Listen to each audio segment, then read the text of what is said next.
The Oklahoma Sooners making a little bit of noise in the transfer portal. They land the #1 overall edge in the portal. Dasan McCullough from Indiana played his freshman year, obviously, at Indiana, now transferring to Norman, Oklahoma to play out the rest of his eligibility. 6'5", 228. Like I already mentioned, the #1 edge player, the #12 player overall in the transfer portal. His dad had a relationship with Jay Valai, who's the co-DC at Oklahoma right now, so that probably played a factor in his recruitment.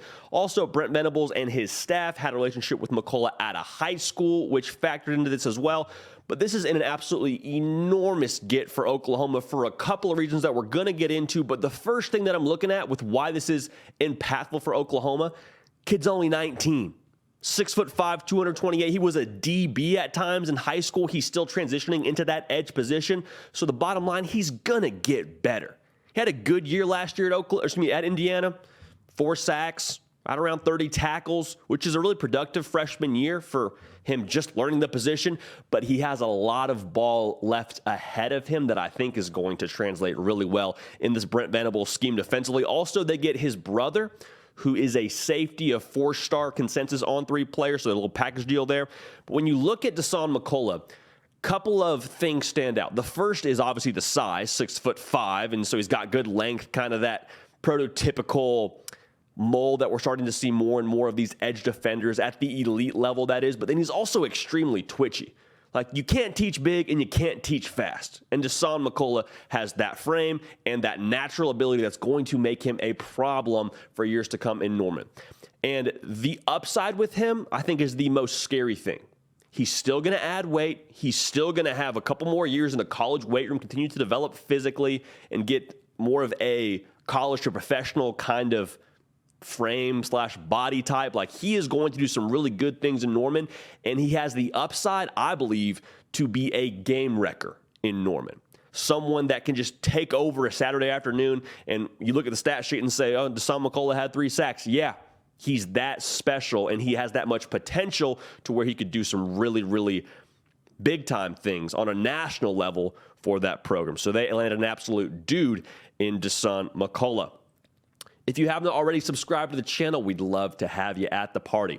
Evidently, portal season just continuing to turn up the heat. This is your spot for all of that, so make sure you're locked in with us. We've had a ton of the Sooner faithful join us here in the last few months. If you haven't yet joined the party, now's the time. All right, so go ahead and subscribe. Also, follow me on the socials at JD Pickell on Twitter and on Instagram. One of the interesting things with these transfer guys is the fit. And for Dasan McCullough, I think this is a 10 out of 10 fit for Brent Venables and his scheme. Because so much of what the defensive line is asked to do in Brent Venables' defense, the word versatility comes to mind. Like, you may have to rush the passer one play, and then the next snap, you may have to peel off and cover the running back on a swing route. Like, there's a lot that you have to do and be able to do skill set-wise if you want to play for Brent Venables in this defense. And with Dasan McCullough having been a former DB and now transitioning to the defensive front 7, I think this is a match made in heaven. And the twitch, like I said, you can't teach that. The speed, you can't teach that. He's so rangy to where you could play him a lot of different spots. You could take him off the line and have him outside linebacker. You could probably ask him to put on some more weight and put his hand in the dirt. I'm excited to see how he translates in this defense because I think, like I said, the fit is everything, and it's going to benefit not only Dasan McCullough, but also this Oklahoma defense. Because there were times last year for Oklahoma where it looked like they were just sort of out-personneled. And that's not to knock Oklahoma. New staff, you have guys leave via the portal, get your own guys in via the portal. They were figuring it out a lot of times on the fly, and there were, like I said, a couple of games where they just didn't have the dudes to do what was asked of them. Not that they weren't good players, not that they weren't 100% capable or deserving to be within that program, but they weren't necessarily a fit in terms of the different things asked of them. And to be fair, they ask a lot in that Brent Venables defense. They ask you to do a lot of different things well. And Dasan McCullough, his versatility makes him such an ideal fit for this program, and I think is why he's going to flourish and why he was so highly recruited out of the portal.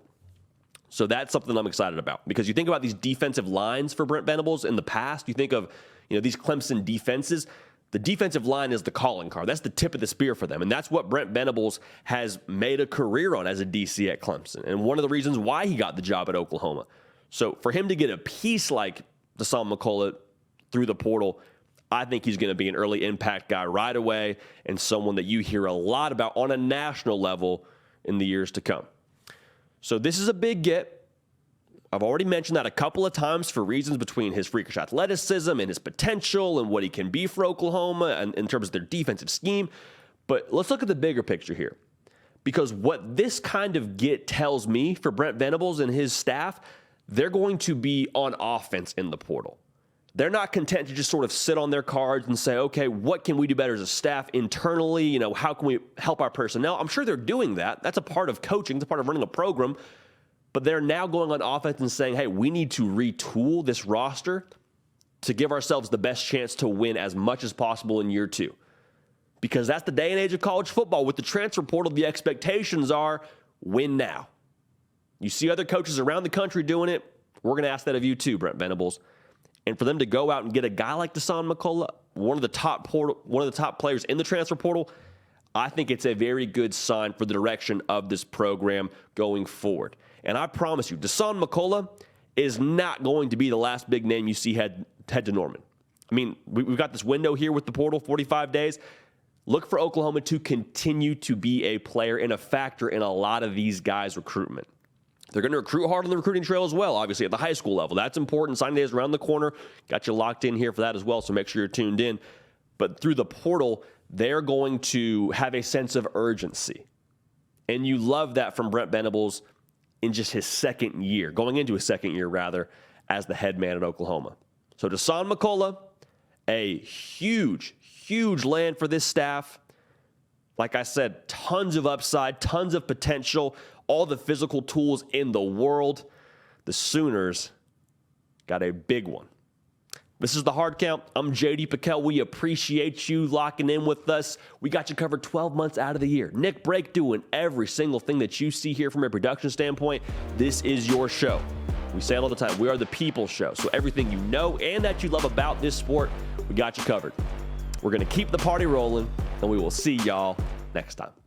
Hey y'all, thanks so much for watching. Subscribe to the channel here to make sure you don't miss an episode of The Hard Count. Also be sure to check out other videos on the On3 YouTube channel.